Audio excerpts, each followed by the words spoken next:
चलिए शुरू करते हैं। बड़ा ही इम्पोर्टेंट टॉपिक। नाम क्या है इसका? एनोमर। ये क्वेश्चन नंबर 41 है। कह रहा है कि एनोमर क्या है, इसकी हावर संरचना लिखिए। तो कहा गया ग्लूकोज के चक्रीय अल्फा व बीटा रूपों को एनोमर कहते हैं। अरे ग्लूकोज के जो चक्रीय अल्फा व बीटा रूप है उसी को एनोमर कहते हैं। तो हमको बताओ ये चक्री कैसे बनते हैं। आओ चलिए देखते हैं। तो ध्यान से समझिए, ग्लूकोज के चक्रीय अल्फा व बीटा रूपों को एनोमर कहते हैं। इसे पायरा पायरा पायरा नोज संरचना भी कहते हैं।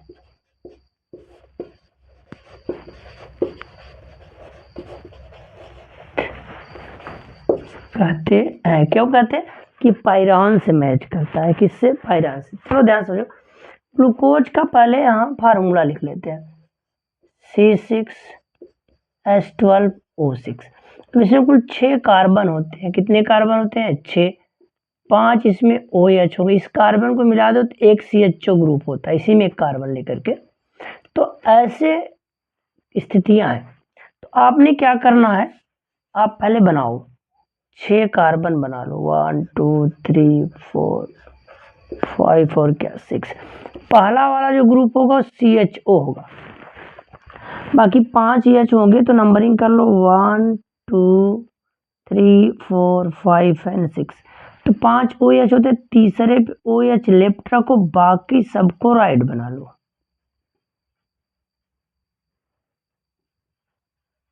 और हर जगह हाइड्रोजन, जहाँ कार्बन की वैलेंसी कम है वहां हाइड्रोजन लगा दो। क्लियर हुआ इतनी बात? अब कहा गया कि ये जो पाई को तोड़ो, इसका H यहाँ जोड़ दो। चलो HC यहाँ पे OH, पांचवे का OH का H तोड़ो, यहाँ जोड़ो। और पांचवे के ही ऑक्सीजन जो है इसका यहाँ से जोड़ दो। यहाँ से तोड़ा, ये यहाँ जोड़ा, यहाँ जोड़ा। बाकी ज्यों का त्यों कॉपी कर लो। चलो कॉपी हो जा रहा है, कोई दिक्कत नहीं है। आते हैं आगे चलते हैं।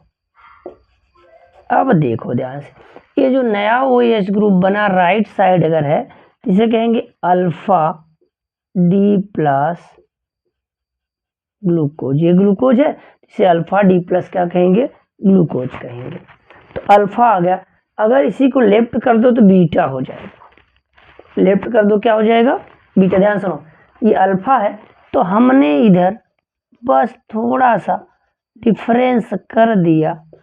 देखो आओ आओ तमाशा देखो भैया, देखो आओ देखो। बाकी ज्यों का त्यों आपने क्या किया है, कॉपी कर ही लिया है ना। तो ध्यान समझना, इसको कहते हैं beta form, beta D plus glucose. ये लेफ्ट आ गया। तो ये जिस कार्बन पे ये अलग है लेफ्ट साइड में, इसी को क्या कहते हैं? Anomeric carbon. कौन सा कार्बन? एनोमेरिक कार्बन कहते हैं। तो ये भी एनोमेरिक कार्बन है। अब एक होता है पायरॉन। देखो ध्यान से, ऐसा स्ट्रक्चर है ये पायरॉन का। तो हावर संरचना में इसको दिखाते हैं। किसमें दिखाते हैं?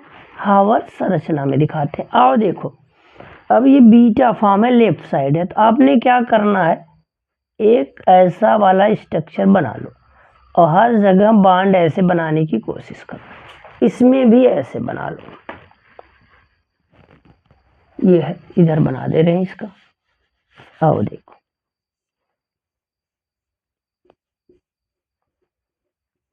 चलो अब जितने बाएं हैं उनको ऊपर लिखना है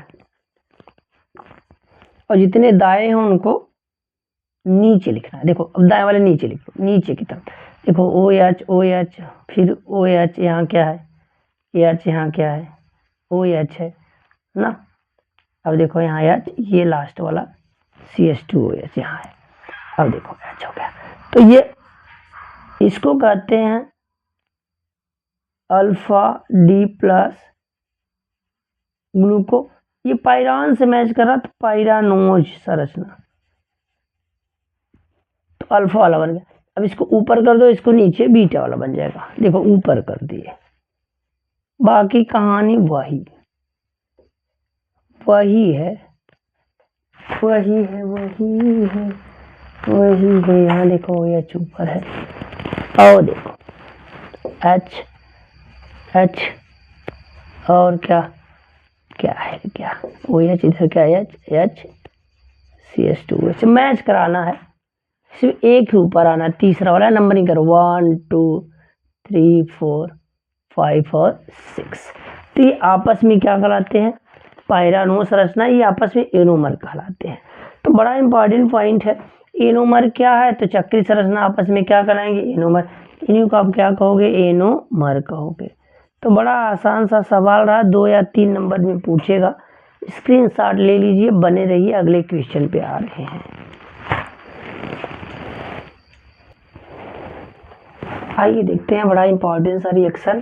क्वेश्चन नंबर 42वां है, हेल्प फुलार जेलेंस्की HVZ, इस नाम से पूछ सकता है, इस नाम से पूछ।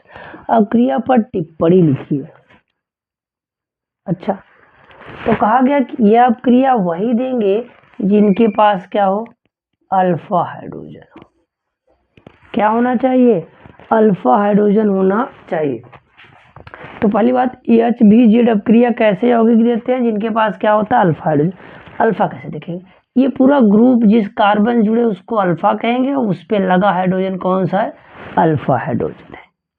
तो ये देखो, अब ये पूरा ग्रुप है कि नहीं है, ये पूरा ग्रुप है, और ये बगल वाला कार्बन अल्फा, इसी पे जो हाइड्रोजन उसी को क्या कहेंगे, अल्फा हाइड्रोजन कहेंगे। अब जब ये पहली कंडीशन है, क्लोरीन लाल फास्फोरस की उपस्थिति में जल अपघटन करवा दो, कि ये अल्फा हेलो कार्बोक्सिलिक एसिड का निर्माण करता है, CH3H, यहाँ पे Cl आ गया, COOH। कोई भी कंपाउंड ले लो, एक एग्जांपल हम बता रहे हैं केवल, तो ये ध्यान समझिए। तो क्या हो गया, ये अल्फा क्लोरो, अब 1 2 3, तो प्रोपेन 1 ओइक एसिड। तो अगर वो ब्रोमीन से, वही कंडीशन ब्रोमीन से करवा दो, तो यहाँ ब्रोमीन आ जाएगा, CH3CH BrCOOH। अल्फा पे लगा था अल्फा ब्रोमो,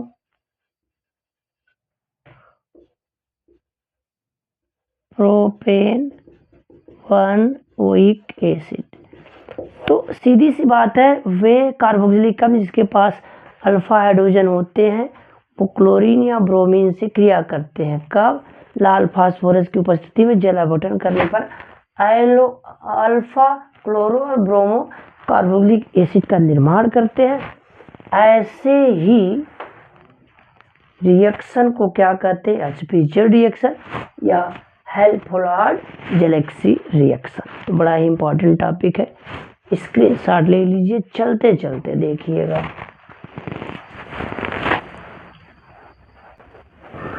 चलिए, ये बड़ा ही इंपॉर्टेंट टॉपिक है, कार्बिल एमीन अपक्रिया पर टिप्पणी लिखिए, या करके आपसे पूछ सकता है आइसोसाइनाइड परीक्षण क्या है। तो देखो ध्यान से, पहली बात, इससे प्राथमिक एमीन की पहचान की जाती है।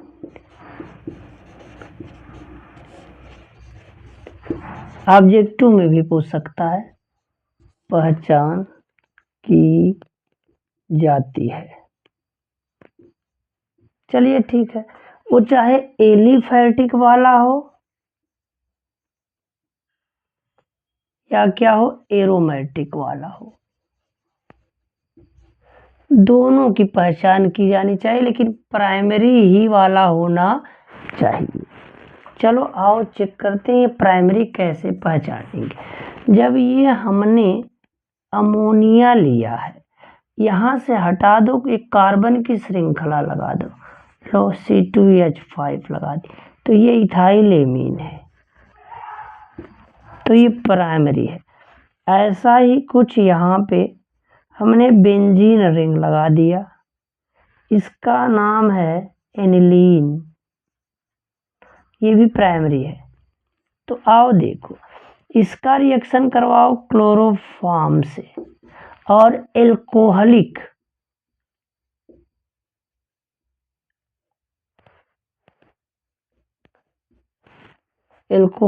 हो और क्या हो, पोटेशियम हाइड्रोक्साइड हो।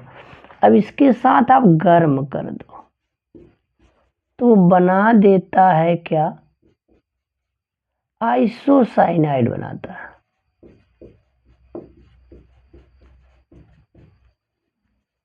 क्या बनाएगा, आइसोसाइनाइड बनाता है।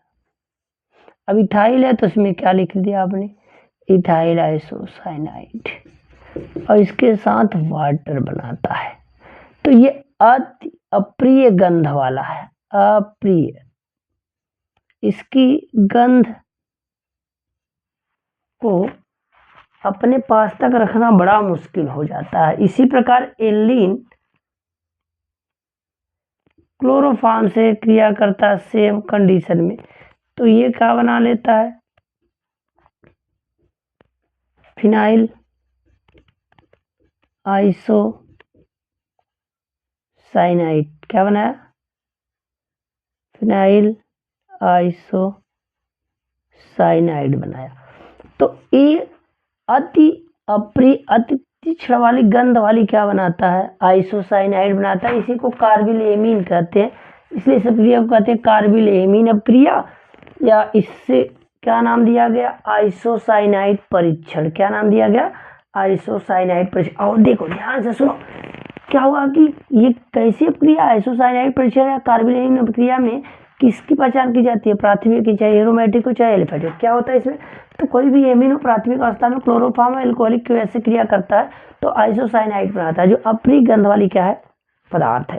तो इससे पहचान, अप्रिय गंध बनना। और द्वितीयक और तृतीयक एमीन ये अपक्रिया नहीं देते हैं, नोट करके लिखते हैं तो ऑब्जेक्टिव में आ जाता। द्वितीयक व तृतीयक एमीन यह परीक्षण नहीं देते, अर्थात ये परीक्षण नहीं देगा। कौन कौन, द्वितीयक और तृतीयक। बड़ा इंपॉर्टेंट पॉइंट आ रहा है एग्जाम पे, ले लो स्क्रीनशॉट। एक बड़ा प्यारा सा रिएक्शन, हिंसबर्ग परीक्षण पर टिप्पणी लिखिए। ये आप कैसे पहचान करिए, विभेद करिए प्राथमिक, द्वितीयक और तृतीयक एमीन पे। तो बड़ा ही इंपॉर्टेंट पॉइंट, आइए बड़े आसान से समझते हैं। अब कहा गया कि C6H5SO2Cl कहीं हो जाए, इसी को हिंसबर्ग अभिकर्मक कहते हैं। इसका पूरा नाम है बेंजीन सल्फोनिल क्लोराइड। याद करो क्या, बेंजीन सल्फोनिल क्लोराइड। इसका नाम क्या है, बेंजीन सल्फोनिल क्लोराइड। चाहे ऐसे लिखे चाहे ऐसे लिखे। इससे क्या करते हैं हम, प्राथमिक, द्वितीयक और तृतीयक एमीन की पहचान करते हैं, अर्थात इसमें विभेद करते हैं। तो प्राथमिक, द्वितीयक, तृतीयक एमीन में विभेद कैसे करोगे, तब भी आपको क्या लिखना है, हिंसबर्ग अभिकर्मक। क्लियर।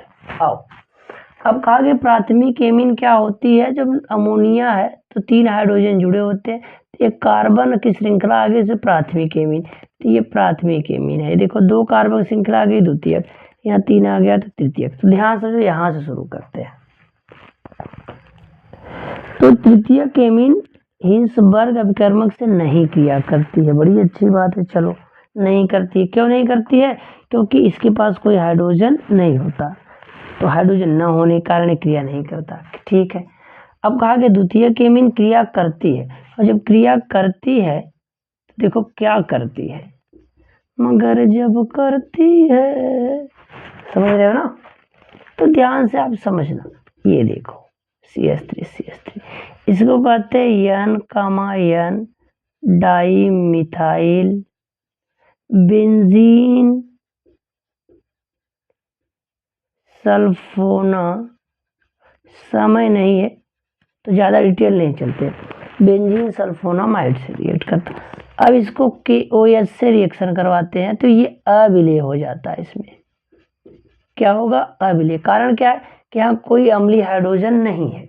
अगर कोई अम्लीय हाइड्रोजन होता तो विलेय हो जाता, अम्लीय हाइड्रोजन न होने के कारण क्या होगा, अविलेय होगा। लेकिन प्राथमिक वाला देखो, प्राथमिक वाला क्या हाइड्रोजन कंडीशन है, यहाँ देख रहे हो ना, देखो ध्यान से समझो, आओ देखना, ये तो ये HCl बाहर होगा तो NCH3H हो गया, तो इसको कहेंगे N मिथाइल, यही बेंजीन सल्फोनामाइड, 60 लिख रहे हैं, N मिथाइल बेंजीन सल्फोनामाइड। अब ये क्या होता है, ये QS से क्षार से रिएक्ट करवा रहे हैं तो इसमें विलेय हो जाता है, क्या हो जाता है, विलेय, स्वच्छ विलयन बनाएगा, ये अस्वच्छ विलयन नहीं बनाएगा। तो इस प्रकार से हम लोग विभेद करते हैं, किसमें, प्राथमिक, द्वितीयक और तृतीयक। यानी एल्किल बेंजीन सल्फोनामाइड बनाएगा, स्वच्छ विलयन बनाएगा, इसमें क्या हो जाएगा, विलय हो जाएगा। तो क्या विलय होता है, इसके पास एसिडिक हाइड्रोजन होता है, ये रिएक्ट करता है लेकिन अविलेय होता है, ये अपक्रिया नहीं होती। तो बड़ा इंपॉर्टेंट है, आपको ऐसे ही लिख देना है, तो बड़ा ही इंपॉर्टेंट टॉपिक रहा आपके एग्जाम के लिए, स्क्रीनशॉट ले लीजिए, चलते चलते देखिएगा।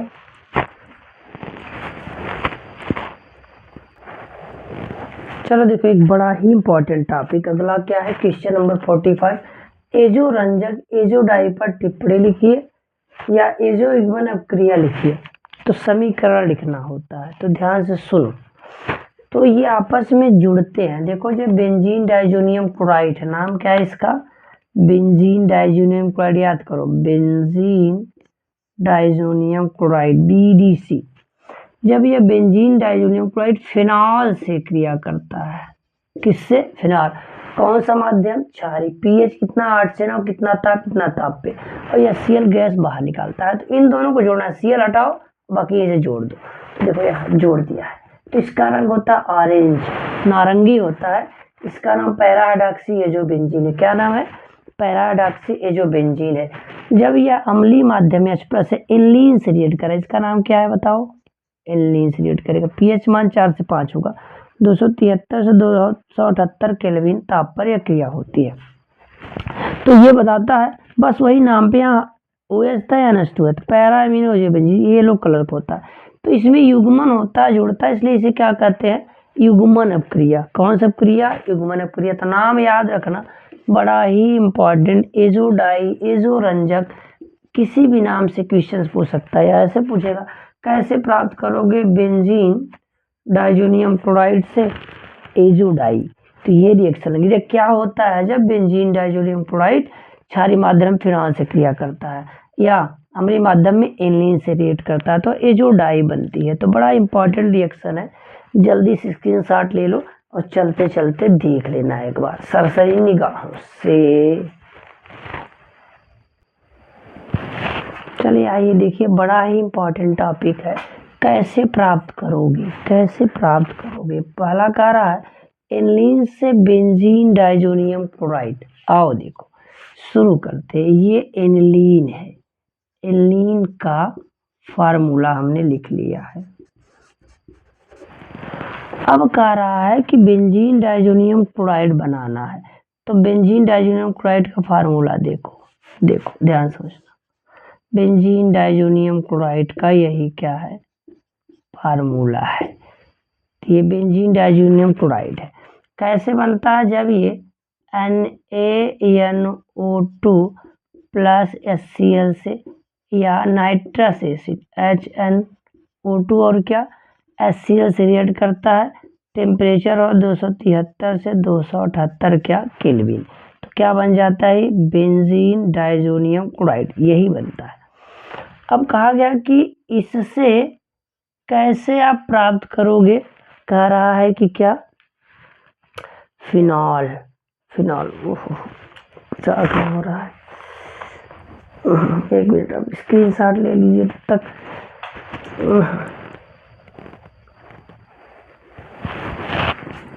चलिए देखिए, ध्यान सुनिए, दिक्कत हो गई थी आँख में। और ये देखो, इसको जल के साथ गर्म करेंगे तो ये बना देगा फिनॉल और ये नाइट्रोजन अलग कर देगा। दूसरा कंडीशन यही, इसको एथेनॉल मतलब एथिल अल्कोहल से रिएक्ट करवाएंगे तो ये बेंजीन के साथ एस्टल्डिहाइड नाइट्रोजन और HCl बना देता है। दूसरी कंडीशन है इसका रिएक्शन कॉपर के साथ और HCl से करवा दो, या कॉपर के साथ क्या करवा दो, HBr से। तो यहाँ जो है ना, यहाँ क्लोरोबेंजीन बन जाएगा और यहाँ क्या बन जाएगा, ब्रोमोबेंजीन।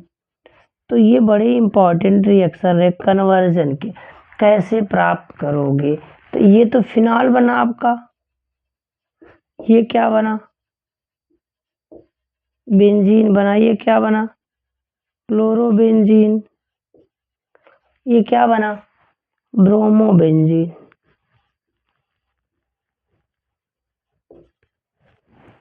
और ये देखो यही क्या नाम है, एथेनल एथेनल, या इसी का नाम क्या है, एस्टल्डिहाइड। तो बड़ा ही इम्पॉर्टेंट पॉइंट रहा ये रिएक्शन के दृष्टिकोण से।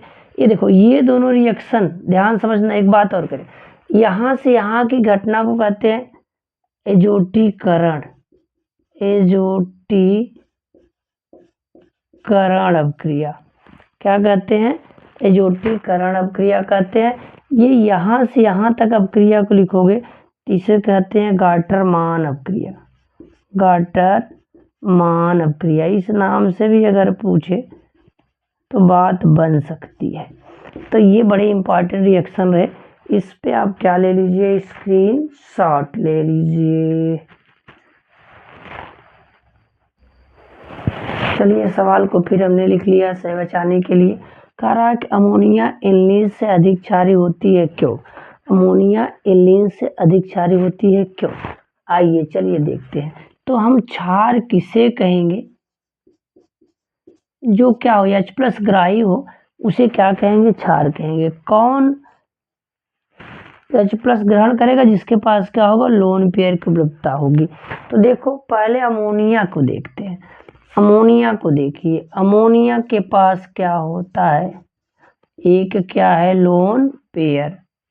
तो जैसे ही H+ आया, इसको अपना ये इलेक्ट्रॉन दे देता है और ये NH4+ बना देता है।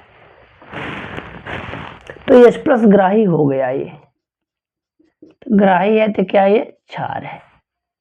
अब देखो एल्लीन का, देखो एल्लीन का देख लो, एल्लीन के केस में क्या होता है, इसके पास क्या है, लोन पेयर है। इसका लोन पेयर कहाँ आ जाता है, रिजोनेंस में। तो ध्यान से समझना, यहाँ रिजोनेंस दे देगा, इस बात को समझो, बड़ा ही आसान तरीका बता रहे हैं। अब जैसे ही अपना ये एक लोन पेयर एक इलेक्ट्रॉन इसको देगा, इधर प्लस आएगा, इधर क्या आएगा, माइनस आ जाएगा। अब आप हमको बताओ क्या ये H+ ग्रहण कर पाएगा, नहीं, क्या हो जाएगा, प्रतिकर्षण। क्या हो जाएगा, प्रतिकर्षण। तो ये अपने अस्थायित्व को बढ़ाने के लिए अपना लोन पेयर कहाँ भेजेगा, बताओ, रिंग में। प्लस आ गया, इधर भी प्लस आ गया, तो क्या होने लगा, प्रतिकर्षण। तो ग्रहण पर कर पाएगा, नहीं। तो ग्रहण करने की क्षमता क्या हो जाएगी, घट जाएगी। ग्रहण करने की क्षमता क्या हो जाएगी, घट जाएगी। तो इस हिसाब से कहेंगे कि अमोनिया के पास ग्रहण करने की क्षमता ज़्यादा है, लोन पेयर की उपलब्धता क्या है, ज़्यादा है। यहाँ लोन पेयर उपलब्ध नहीं रह पाएगा, किसके लिए, H+ को ग्रहण करने के लिए। इसलिए अमोनिया अधिक क्षारी और एल्लीन क्या होगा, कम क्षारी। याद कर लो, अमोनिया अधिक क्षारी, एल्लीन क्या होगा, कम क्षारी। स्क्रीनशॉट लीजिए, चलते चलते देख पाएंगे आप। चलिए बड़ा ही इम्पोर्टेंट टॉपिक है ये, गैब्रियल थैलेमाइड संश्लेषण पर टिप्पणी लिखिए। तो देखो ये हमने लिखा है यहाँ पे, एक थैलेमाइड लिख लिया है, ये थैलेमाइड का फार्मूला है। जब इसको पोटेशियम हाइड्रोक्साइड से रिएक्ट करवाते हैं तो ये एसिडिक होता है, ये क्या है, बेस है। तो वाटर क्या करेगा, बाहर निकाल देगा, के आ जाएगा यहाँ पे, तो पोटेशियम थैलेमाइड का फॉर्मेशन कर देगा। बड़ा आसान है, याद कर लो कैसे लिखना है। तो इधर निगेटिव आ जाएगा, इस पे क्या हो जाएगा, पॉजिटिव। अब इसका रिएक्शन जैसे ही किसी मिथाइल क्लोराइड से करवाओ, इस पे प्लस आएगा, इस पे माइनस, तो माइनस क्या होगा, KCl, तो KCl माइनस हो गया। अब देखो ध्यान से, अब तमाशा आने वाला है। अब हमने क्या किया, यानी इससे क्या जुड़ गया, तो ये यानी एल्किल थैलामाइड बना, यानी इथाइल थैलिमाइड बन गया, और ये पोटेशियम थैलिमाइड हो गया। अब इसका रिएक्शन जैसे ही NaOH से करवाते हैं, और कैसा होता है, जली होता है, तो ये प्राथमिक एमीन बना देता है, जैसे ये इथाइल एमीन है, और ये थाइलिक एसिड का साल्ट बनाता है। ये थाइलिक एसिड का क्या बनाया, साल्ट बना दिया। ये इसका नाम क्या है, पोटेशियम थैलिमाइड, और इसका नाम क्या, थैलिमाइड ही है।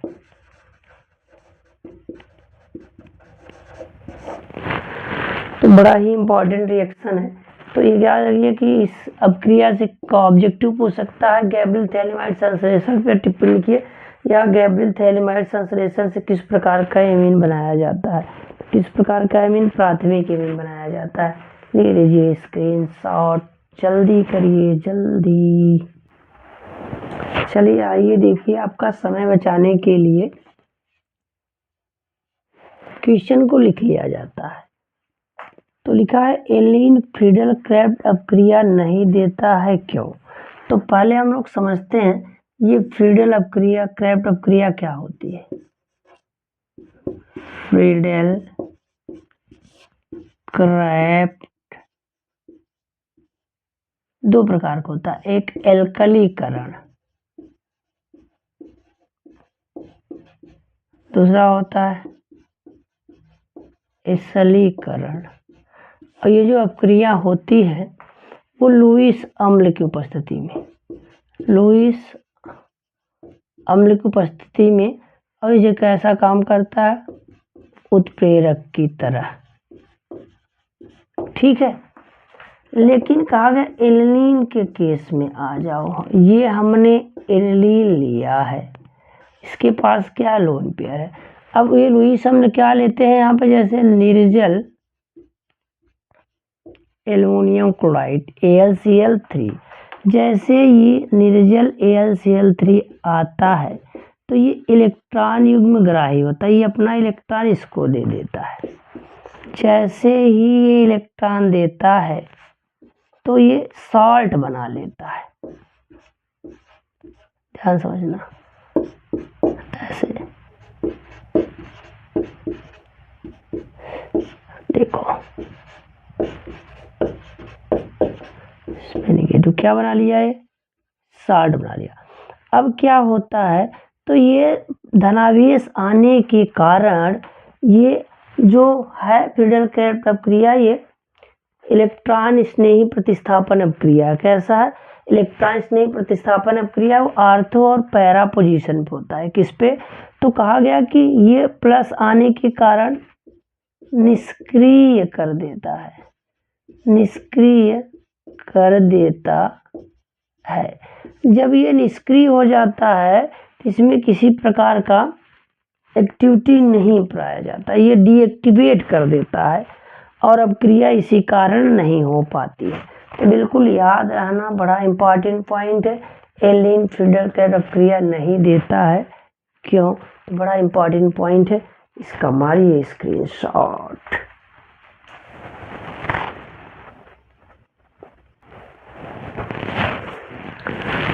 अभी तक हमने आपको 49 क्वेश्चन पढ़ा दिए हैं, आगे होगा 50 क्वेश्चन पे धमाका, 50वें क्वेश्चन पे देखते हैं। ये सारी बातें अगले वीडियो में अपने दोस्तों को शेयर कर दीजिए।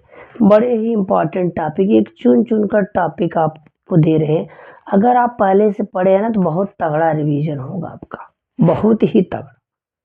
अगर आपने नहीं पढ़ा है तो फिर भी देखकर संतोष करिए कि हम एग्जाम में कुछ चीज़ें क्या करेंगे, लिख लेंगे, आप खुद से पढ़ने में बड़े परेशान हो जाएंगे, ये मुझे पता है कि कि आपने पहले नहीं पढ़ा है तो क्या पढ़े, कैसे पढ़े, क्यों पढ़े, कि दिक्कत बनी रहेगी। तो निष्क्रिय रहिए और सॉरी एक्टिव रहिए, निश्चिंत रहिए और माइंडसेट बनाए रहिए, आपका पेपर अच्छा जाएगा। ठीक है, ओके, थैंक्स। शेयर कर दीजिए अपने दोस्तों।